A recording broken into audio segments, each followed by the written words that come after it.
തളിപ്പറമ്പിൽ PK ശ്യാമളയ്ക്ക് seat കൊടുത്തതിൽ പാർട്ടിയിൽ പുകച്ചിലാണ്. ശ്യാമളയെ സ്ഥാനാർത്ഥിയാക്കാൻ ആസൂത്രിത ശ്രമം നടന്നുവെന്ന ജില്ലാ സെക്രട്ടേറിയറ്റ് അംഗമായ TK ഗോവിന്ദൻ വെടിപൊട്ടിച്ചതും പുകച്ചിൽ ആളിക്കത്തിച്ച് സഖാക്കൾ രംഗത്തേക്ക് വന്നിരിക്കുകയാണ്. ഇതോടെ അപകടം മണത്തിരിക്കുകയാണ് MV ഗോവിന്ദൻ. സൈബർ ഇടത്തിലും ശ്യാമളയെ തോട്ടിലെറിഞ്ഞ് CPM സൈബർ ഗ്രൂപ്പുകൾ ആളിക്കത്തുന്നു. പ്രതിസന്ധി പരിഹരിക്കാൻ പിണറായി വിജയൻ ഇടപെടണം. നേതാക്കന്മാരുടെയും പ്രവർത്തകരുടെയും വായടപ്പിക്കാൻ പിണറായി 2 വാക്കെങ്കിലും പ്രതികരിക്കണമെന്നാണ് ഗോവിന്ദന്റെ ആവശ്യം. എന്നാൽ ഇടപെടാൻ തയ്യാറാകാതെ മുഖ്യമന്ത്രി നൈസായിട്ട് ഉൾവലിഞ്ഞിരിക്കുകയാണ്. തളിപ്പറമ്പിൽ ശ്യാമളയെ തോൽപ്പിക്കാൻ പാർട്ടിക്കാരിൽ ഒരു കൂട്ടർ ഒത്തുകൂടിയെന്ന് വ്യക്തമായിരിക്കുകയാണ്. മൂട്ടിൽ തീ പിടിച്ചുള്ള ഗോവിന്ദന്റെ ഓട്ടം ഈ പേടിയിലാണ്. തനിക്ക് സീറ്റില്ലെന്ന് വ്യക്തമായതോടെ ഗോവിന്ദൻ സ്ഥാനാർത്ഥി പട്ടികയിൽ ഭാര്യയെ തിരികെ കയറ്റാൻ പണി തുടങ്ങിയിരുന്നു. ഒടുക്കം കാര്യം സാധിച്ചുവെങ്കിലും പാർട്ടിയിൽ നിന്ന് ഇത്ര വലിയ എതിർപ്പ് ഗോവിന്ദൻ പ്രതീക്ഷിച്ചില്ല. ഭാര്യയെ ജയിപ്പിച്ച് MLA കസേരയിൽ കൊണ്ടിരുത്തി തളിപ്പറമ്പ് ഭരിക്കാമെന്ന ഗോവിന്ദന്റെ കണക്കുകൂട്ടൽ. ഓടിക്കൊണ്ടിങ്ങി വരാൻ ഗോവിന്ദന്റെ അണ്ണാക്കിൽ മണ്ണ് വാരിയിട്ട് കണ്ണൂരിലെ CPM പ്രവർത്തകരുടെ മറുപടി. PJ ആർമിയും കട്ടക്കലിപ്പിലാണ്. P ജയരാജനെ ഇക്കുറിയും തഴഞ്ഞതിൽ കലിതുള്ളി നിൽക്കുകയാണ് PK കൂട്ടർ. അവർ വെറി പിടിച്ചു നിൽക്കുന്നു. ഇതിനിടെ കണ്ണൂർ ജില്ലയിലെ LDF സ്ഥാനാർത്ഥികളെന്ന് പിണറായി ഉൾപ്പെടെ 8 പേരുടെ ചിത്രം പങ്കുവെച്ച് P ജയരാജൻ ഒരു പോസ്റ്റ് പങ്കുവച്ചിരുന്നു. അതുകൂടാതെ PK ശ്യാമളയുടെ ചിത്രം അതുമാത്രം പ്രത്യേകം പങ്കുവെച്ച് തളിപ്പറമ്പിൽ പ്രിയ സഖാവ് ശ്യാമള ടീച്ചർ എന്ന് കുറിച്ച് ഒരു പോസ്റ്റും ജയരാജൻ പങ്കുവച്ചിട്ടുണ്ട്. ശ്യാമളയ്ക്കെതിരെ പാർട്ടിയിൽ വ്യാപക എതിർപ്പ് പുകയുന്നതിനിടയിൽ അവരെ പിന്തുണച്ചിട്ട പോസ്റ്റാണിതെന്നും അല്ല ശ്യാമളയ്ക്കും ഗോവിന്ദനും വിട്ട് ജയരാജൻ താങ്ങിയതാണെന്നും 2 ചർച്ചകളാണ് നടക്കുന്നത്. ജയരാജൻ സഖാവെ, വീണ്ടും വീണ്ടും നിങ്ങളെ വെട്ടിനിരത്തുമ്പോൾ ഈ പ്രസ്ഥാനത്തിനു വേണ്ടി നിലകൊള്ളുന്ന നിങ്ങൾക്കൊപ്പമാണ് ഞങ്ങളെന്ന് PJ ആർമി പച്ചയ്ക്ക് പറഞ്ഞു. മുഖ്യമന്ത്രി പിണറായി വിജയന്റെയോ ശൈലജ ടീച്ചറുടെയോ സ്വന്തം മണ്ഡലമായ തലശ്ശേരിയിലെ സ്ഥാനാർത്ഥി കാരായി രാജന്റെയോ പോസ്റ്റർ പോലും ജയരാജൻ ഇങ്ങനെ പങ്കുവച്ചിട്ടില്ല. പാർട്ടിക്കകത്തും പുറത്തും സമൂഹ മാധ്യമങ്ങളിലും ഉയർന്ന എതിർപ്പുകൾ വകവയ്ക്കാതെയാണ് ശ്യാമളയെ തളിപ്പറമ്പിൽ CPM സ്ഥാനാർത്ഥിയാക്കിയത്. ഈ രോഷം പ്രകടിപ്പിക്കാൻ പരോക്ഷമായ നീക്കമാണ് ഫേസ്ബുക്കിലൂടെ P ജയരാജൻ നടത്തിയത് എന്ന വാദമാണ് മുറുകുന്നത്. പോസ്റ്റിന് താഴത്തെ 3100-ലേറെ കമന്റുകളിൽ ഭൂരിഭാഗവും ശ്യാമളയ്ക്കെതിരാണ്. തളിപ്പറമ്പ് കയ്യിൽ നിന്ന് പോയി കിട്ടിയെന്നാണ് ഒരാൾ പങ്കുവച്ചിരിക്കുന്നത്.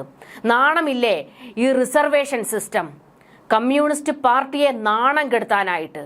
PK ശ്യാമള മോശക്കാരിയാണെന്ന് എനിക്ക് അഭിപ്രായമില്ല. പക്ഷേ ഇത് ഈ സ്ഥാനാർത്ഥിത്വം പാർട്ടിയുടെ ധാർമ്മികതയ്ക്ക് നിരക്കുന്നതല്ല. സാക്ഷാൽ PJ, M Surendran, N Sukanya എന്നിവർക്ക് എന്തുകൊണ്ട് ചാൻസ് കിട്ടിയില്ല? ആന്തൂർ സാജനെ ഓർത്തുകൊണ്ടായിരിക്കും ഓരോ വോട്ടറും അവിടെ വോട്ട് ചെയ്യുക. പാർട്ടി ജയിക്കും, പക്ഷേ ഇവർ തോൽക്കും എന്നിങ്ങനെ പോകുന്നു കമന്റുകൾ. ആന്തൂരിൽ പ്രവാസി വ്യവസായി സാജൻ പാറയിൽ ആത്മഹത്യ ചെയ്യാനിടയായ സംഭവത്തിൽ അന്നത്തെ ആന്തൂർ നഗരസഭ അധ്യക്ഷ PK ശ്യാമളയ്ക്ക് വീഴ്ച പറ്റിയെന്ന് P ജയരാജൻ പരസ്യമായി അന്ന് പ്രതികരിച്ചിരുന്നു. ആന്തൂരിൽ പാർട്ടിയുടെ വിശദീകരണ പൊതുയോഗത്തിൽ PK ശ്യാമളയെ വേദിയിലിരുത്തിയായിരുന്നു അദ്ദേഹം തള്ളിപ്പറഞ്ഞത്. ഈ കാര്യങ്ങൾ തന്നെ പിന്നീട് ഒരു വാരികയ്ക്ക് നൽകിയ അഭിമുഖത്തിലും PJ ആവർത്തിച്ചിരുന്നു. ഒരു നിഷ്പക്ഷനെ ദ്രോഹിക്കുന്ന നടപടി സെക്രട്ടറി, എഞ്ചിനീയർ, ഓഫീസർമാർ എന്നിവർ സ്വീകരിച്ചതിനാലാണ് സർക്കാർ അവർക്കെതിരെ നടപടിയെടുത്തത്. കെട്ടിട നിർമ്മാണ ചട്ടം അനുസരിച്ച് അനുമതി കൊടുക്കേണ്ടതും മറ്റും ഉദ്യോഗസ്ഥരാണ്. എന്നാൽ CPMന്റെ ജില്ലാ കമ്മിറ്റി അംഗം കൂടിയായ ശ്യാമളയാണ് അവിടുത്തെ മുനിസിപ്പൽ ചെയർപേഴ്സൺ. അവർക്ക് ഇത്തരം കാര്യങ്ങളിൽ ഇടപെടാനുള്ള ഉത്തരവാദിത്തമുണ്ട്. ആ ഉത്തരവാദിത്തം നിർവഹിക്കുന്നതിൽ വീഴ്ച വന്നിട്ടുണ്ട് എന്നായിരുന്നു P ജയരാജന്റെ വിമർശനം. അത്തരത്തിൽ ആന്തൂർ സാജൻ വിഷയത്തിൽ PK ശ്യാമളയെ തള്ളിപ്പറഞ്ഞ ആളാണ് PJ.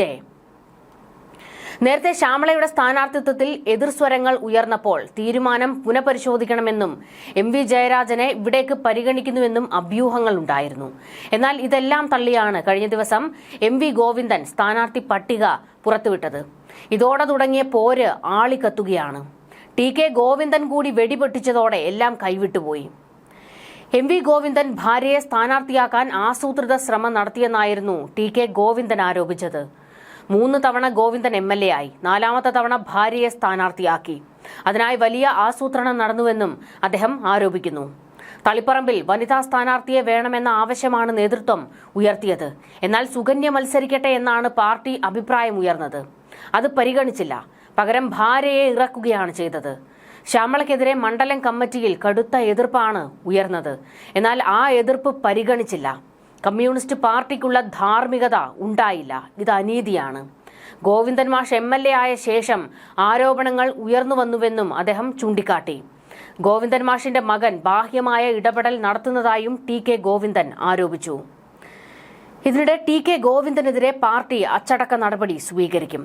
CPM സംസ്ഥാന സെക്രട്ടറി MV ഗോവിന്ദന്റെ സാന്നിധ്യത്തിൽ ബുധനാഴ്ച ചേരുന്ന കണ്ണൂർ ജില്ലാ സെക്രട്ടേറിയറ്റ് യോഗത്തിൽ ഇക്കാര്യങ്ങൾ തീരുമാനിക്കുമെന്നാണ് ഇപ്പോൾ സൂചനകൾ പുറത്തുവരുന്നത്. ജില്ലാ സെക്രട്ടേറിയറ്റ് അംഗമായ TK ഗോവിന്ദൻ മാസ്റ്ററെ ജില്ലാ സെക്രട്ടേറിയറ്റ് അംഗത്വത്തിൽ നിന്നും പാർട്ടിയുടെ പ്രാഥമിക അംഗത്വത്തിൽ നിന്നും പുറത്താക്കിയേക്കും. TK ഗോവിന്ദൻ മാസ്റ്റർ പാർട്ടിക്ക് നൽകിയ രാജിക്കത്ത് പരിഗണിച്ചും സമൂഹമാധ്യമങ്ങൾക്ക് മുൻപിൽ നടത്തിയ പാർട്ടി വിരുദ്ധ വാർത്താ സമ്മേളനവും ചാനൽ ചർച്ചകളും ഗുരുതരമായ വീഴ്ചയാണെന്നാണ് പാർട്ടിയുടെ വിലയിരുത്തൽ. തെരഞ്ഞെടുപ്പ് കാലത്ത് നടത്തിയ തുറന്നു പറച്ചിലുകൾ പാർട്ടി അണികളിലും പ്രവർത്തകരിലും ആശയക്കുഴപ്പമുണ്ടാക്കിയിട്ടുണ്ട്. TK ഗോവിന്ദന്റെ ജന്മനാടായ മലപ്പട്ടത്ത് അദ്ദേഹത്തിനെതിരെ പ്രകടനവും നടന്നിരുന്നു. CPM ലോക്കൽ കമ്മിറ്റിയുടെ നേതൃത്വത്തിലായിരുന്നു പ്രതിഷേധ പ്രകടനം നടന്നത്. തളിപ്പറമ്പിൽ സ്വതന്ത്ര സ്ഥാനാർത്ഥിയായി മത്സരിക്കാനുള്ള TK ഗോവിന്ദന്റെ തീരുമാനത്തിൽ മാറ്റമില്ല എന്നാണ് സൂചന. ഇത് CPMനെ സംബന്ധിച്ചിടത്തോളം വലിയൊരു തിരിച്ചടിയാണ്. കാരണം PK ശ്യാമളയ്ക്ക് അവിടെ വലിയ രീതിയിൽ എതിർപ്പുകളുണ്ട്. പാർട്ടിയിൽ പോലും അവർക്ക് വേണ്ടി പ്രചാരണത്തിനിറങ്ങാൻ പലരും തയ്യാറായേക്കില്ല. PK ശ്യാമളയ്ക്ക് എന്ത് യോഗ്യതയുണ്ട്, എന്തടിസ്ഥാനത്തിലാണ് അവർക്ക് സീറ്റ് നൽകിയത് എന്ന ചോദ്യം CPMകാർ തന്നെ ഉയർത്തുമ്പോൾ പ്രതിഷേധം അത്ര നിസ്സാരമല്ലെന്ന് വ്യക്തമാണ്. സഖാത്തികളുടെ സ്ഥായിയായ ധാർഷ്ട്യത്തിന്റെ മൂർധന്യമാണ് PK ശ്യാമള. ഞാൻ കണ്ണൂരിന്റെ എന്തോ വലിയ കൊണാണ്ടറാണെന്നുള്ള ഒരു ചിന്ത. ഈ ധാർഷ്ട്യം തന്നെയാണ് ഒരു പാവം മനുഷ്യന്റെ ജീവിതം തകർത്തതും. ഞാൻ ഈ കസേരയിൽ ഇരിക്കുന്നുണ്ടെങ്കിൽ അനുമതി കൊടുക്കില്ല. സാജന്റെ നെഞ്ച് തകർത്ത് ശ്യാമള പറഞ്ഞ വാക്കുകളായിരുന്നു ഇത്. ചുവപ്പ് നാടയിൽ ആ പാവം മനുഷ്യനെ കെട്ടിത്തൂക്കിയത് ശ്യാമളയാണെന്ന് അന്നത്തെ കാര്യങ്ങൾ വിശദീകരിച്ചുകൊണ്ട് TK ഗോവിന്ദൻ കഴിഞ്ഞ ദിവസം തുറന്നു പറഞ്ഞത്. TK ഗോവിന്ദന്റെ ആ ഒരു തുറന്നു പറച്ചിൽ കൂടി നമുക്കൊന്ന് നോക്കാം. ആന്തൂരിലെ സാജന്റെ മരണം വലിയ കോളിളക്കമുണ്ടാക്കിയ സംഭവമാണ്. അന്ന് ഏരിയ കമ്മിറ്റിയുടെ ചുമതല എനിക്കായിരുന്നു. ജനങ്ങളാകെ അക്രമാസക്തരായി നിൽക്കുകയാണ്. ശ്യാമള ടീച്ചറാണ് സാജന്റെ മരണത്തിന് ഉത്തരവാദിയെന്ന് വ്യാപകമായ പ്രതിഷേധം വന്നു. വൈസ് ചെയർമാനായിരുന്ന ശ്യാമള ടീച്ചർക്ക് പുറത്തിറങ്ങി നടക്കാൻ പറ്റാത്ത രീതിയിലുള്ള പ്രചാരണമാണ് ഉയർന്നു വന്നത്. വൈസ് ചെയർമാനെ രക്ഷിക്കാൻ തുടങ്ങിയാൽ നാട്ടിലെ ജനങ്ങൾ ഞങ്ങളുടെ നേരെ തിരിയും. ആ നിലയിലായിരുന്നു അവിടുത്തെ അന്നത്തെ സാഹചര്യം. കാര്യങ്ങൾ വിശദീകരിക്കാൻ പൊതുയോഗം വിളിച്ചു ചേർത്തു. P Jayarajan, MV Jayarajan, James Mathew, ഞാൻ എന്നിവരായിരുന്നു പ്രസംഗിക്കാനുണ്ടായിരുന്നത്. പൊതുയോഗത്തിൽ ശ്യാമളയെ ന്യായീകരിച്ചാൽ കാര്യങ്ങൾ കൈവിട്ടുപോകും. കാര്യങ്ങൾ പരിശോധിച്ച് ആവശ്യമായ നടപടി ഉണ്ടാകുമെന്ന് P ജയരാജൻ പ്രസംഗിച്ചു. വെറുതെ പോകില്ല, ശക്തമായ നടപടി ഉണ്ടാകുമെന്ന് ഞങ്ങളും ജനങ്ങളോട് പറഞ്ഞു ഉറപ്പുകൊടുത്തു. ആ നിലപാട് സ്വീകരിച്ചതിന്റെ പേരിൽ പിന്നീട് ഞങ്ങൾ എല്ലാവരും വേട്ടയാടപ്പെടുകയായിരുന്നു. ഗോവിന്ദന്റെ നോട്ടപ്പുള്ളിയായി മാറി ഞങ്ങളെല്ലാവരും. ഞാനിവിടെ കസേരയിൽ ഇരിക്കുന്നുണ്ടെങ്കിൽ കൊടുക്കില്ല എന്ന് സാജനോട് അവർ പറഞ്ഞ കാര്യം സഖാക്കളും മുനിസിപ്പാലിറ്റിയിലുള്ള ആളുകളും അറിഞ്ഞതായി അങ്ങാടിപ്പാട്ടാണ്. അത് കേട്ട് നിരാശനായാണ് സാജൻ അവിടെ നിന്ന് ഇറങ്ങിപ്പോയത്.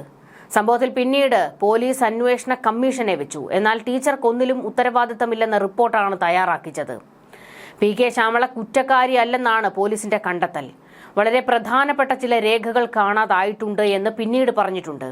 അതിനൊക്കെ ഉപയോഗിച്ച ആളുകൾ ഇപ്പോൾ അവിടെ തന്നെയുണ്ട്. സാജന്റെ മരണം ഉണ്ടാക്കിയ ജനവികാരത്തെ ശമിപ്പിക്കാൻ നടപടി ഉണ്ടാകും എന്ന് പറയുക മാത്രമായിരുന്നു വഴി. അതിന്റെ പേരിൽ നടപടി ഉണ്ടാകുമെന്ന് പറഞ്ഞ ആളുകളുടെ പേരിലാണ് നടപടി ഉണ്ടായത്. പാർട്ടിയിൽ ഒരു കാലത്തും ഉണ്ടാകാൻ പാടില്ലാത്ത ഒരു പ്രവണതയാണ് തളിപ്പറമ്പിൽ ഉണ്ടായിരിക്കുന്നത്.